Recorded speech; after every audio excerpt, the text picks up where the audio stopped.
दोस्तों कुछ ही समय पहले की बात है जब भारत और अमेरिका की दोस्ती परवान चढ़ रही थी। दोनों एक दूसरे के करीब आते जा रहे थे और ऐसा लग रहा था कि वाकई अमेरिका को दक्षिणी एशिया में अपना एक सबसे बड़ा साझेदार मिल गया है और चीन का मुकाबला करने के लिए शायद अमेरिका भारत को खड़ा कर रहा है।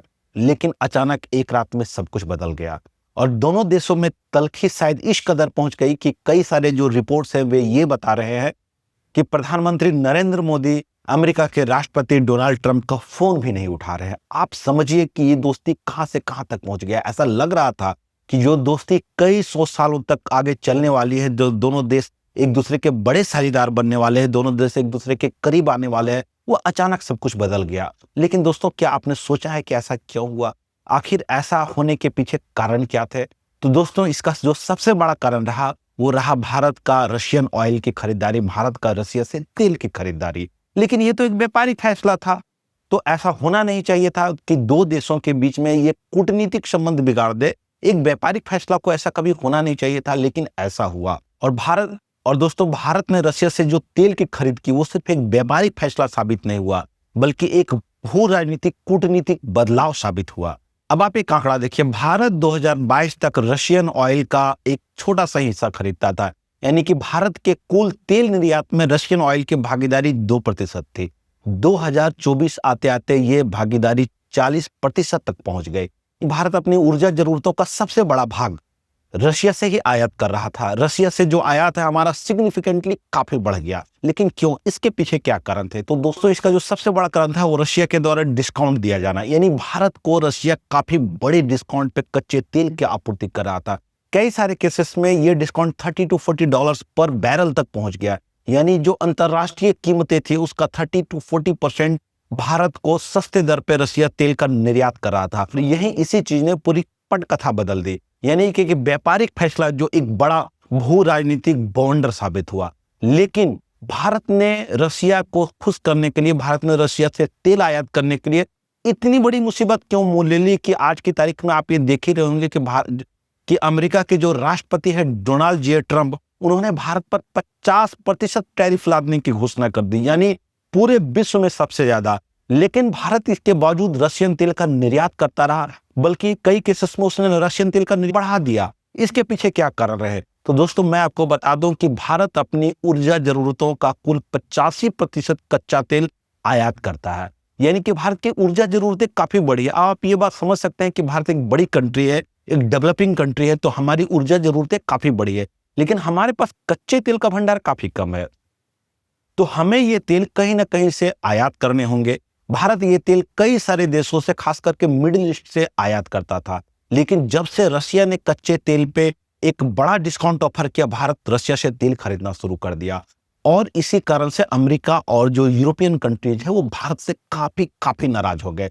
रशिया के लिए भी एक विन विन सिचुएशन थी, क्योंकि रशिया ने जैसे ही यूक्रेन के साथ युद्ध शुरू किया, जो उसके तेल के जो सबसे बड़े खरीदार थे और गैस के जो सबसे बड़े खरीदार थे यूरोपियन यूनियन, वे मार्केट से गायब हो गए। उन्होंने रशिया पर कई सारे प्रतिबंध लगाने शुरू कर दिए कि अब हम आपसे तेल नहीं खरीदेंगे, गैस नहीं खरीदेंगे, आप डॉलर में हमारे साथ व्यापार नहीं कर सकते। भारत ने ठीक उसके उलट किया। भारत ने तेल का आयात काफी बड़े पैमाने पे बढ़ा दिया और भारत ने डॉलर की जगह पे रशियन रूबल और इंडियन रुपीज में आयात और निर्यात को बढ़ावा दिया, यानी कि ये दोनों ही देशों के लिए एक विन विन सिचुएशन थी कि भारत रशिया से तेल खरीद भी रहा था, सस्ते दर पे भी खरीद रहा था, और जो इसका जो डिस्काउंटेड प्राइस है वो रुपीज में पे कर रहा था। रशिया के लिए भी एक बड़ी अच्छी बात थी, क्योंकि उसके पास कच्चे तेल का बहुत बड़ा भंडार है और काफी मात्रा में उसके पास कच्चे तेल थे। लेकिन जैसे ही यूरोपियन यूनियन के खरीदार गायब हुए मार्केट से, उसके पास इस तेल को बेचने का कोई और जरिया नहीं रहा, तो उसने बड़े पैमाने पे चीन के साथ साथ भारत को भी इस कच्चे तेल का निर्यात। लेकिन इस व्यापारिक साझेदारी की बड़े पैमाने पे आलोचना हुई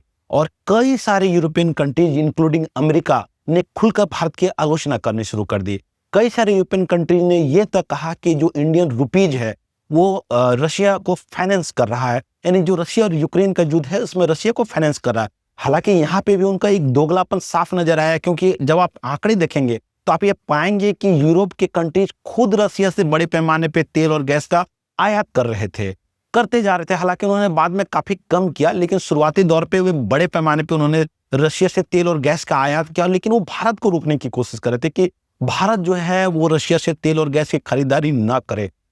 लेकिन एस जयशंकर के नेतृत्व में भारतीय विदेश मंत्रालय ने सारे यूरोपियन यूनियन को मुंहतोड़ जवाब दिया।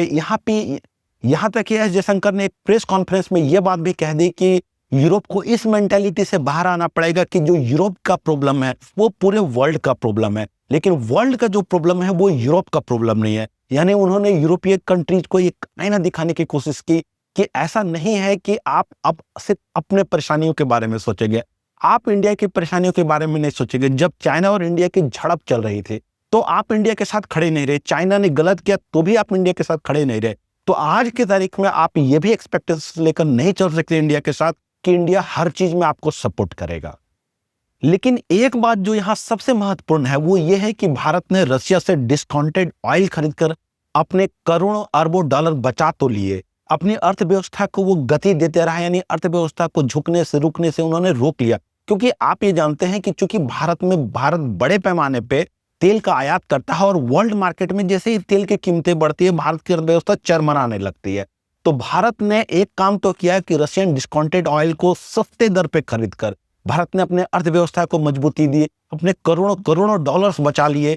इसके अलावा वो अपने अर्थव्यवस्था को झुकने से गिरने से बचा लिया। लेकिन क्या भारत ने ऐसा करके सही किया? क्योंकि आप ये चीजें तो देख ही रहे होंगे कि भारत अगर रशिया से ऑयल की खरीदारी कर रहा है तो अमेरिका सहित कई सारी यूरोपियन कंट्रीज में ने कई सारे प्रतिबंध लगा दिया। अभी आपने कुछ ही समय पहले देखा होगा कि इंडिया की एक कंपनी है नायरा एनर्जी, तो यूरोपियन कंट्रीज ने उससे तेल खरीदने से मना कर दिया कि हम आपसे तेल नहीं खरीदेंगे। हालांकि ये बात भारत के हक में ही साबित हुई और भारत ने कुछ ही दिनों में उस तेल को चाइना को बेच दिया। सोचिए, एक नए जियोपॉलिटिकल गेम की यहाँ पे उदय हो रही थी। लेकिन क्या भारत ने सही किया? क्योंकि आप देख रहे होंगे कि अमेरिका जो विश्व का सबसे पावरफुल कंट्री है उसने भारत पर 50% टैरिफ लादने की घोषणा कर दी।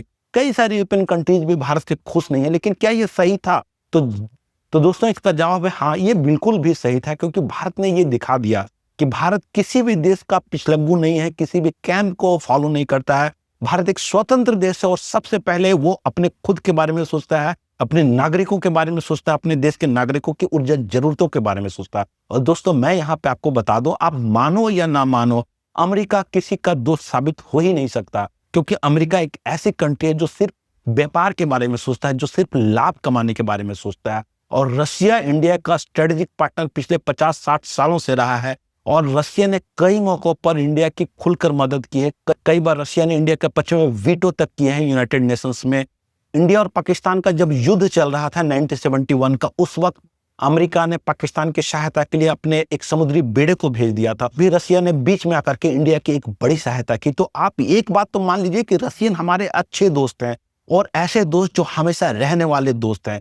अमेरिका कभी किसी का दोस्त नहीं हुआ। वो ना इंडिया का दोस्त है, ना पाकिस्तान का दोस्त है और न ही किसी कंट्री का दोस्त है। वो एक व्यापारी है जो सिर्फ अपने व्यापार के बारे में सोचता है दोस्तों। लेकिन अब इसके दूरगामी परिणाम क्या होंगे ये तो भविष्य के गर्भ में लिखा हुआ है। लेकिन आज की तारीख में इंडिया ने ये साबित तो कम से कम कर ही दिया है क्योंकि वो एक इंडिपेंडेंट कंट्री है, अपनी ऊर्जा जरूरतों के बारे में सोचता है और अपने नागरिकों के बारे में सोचता है।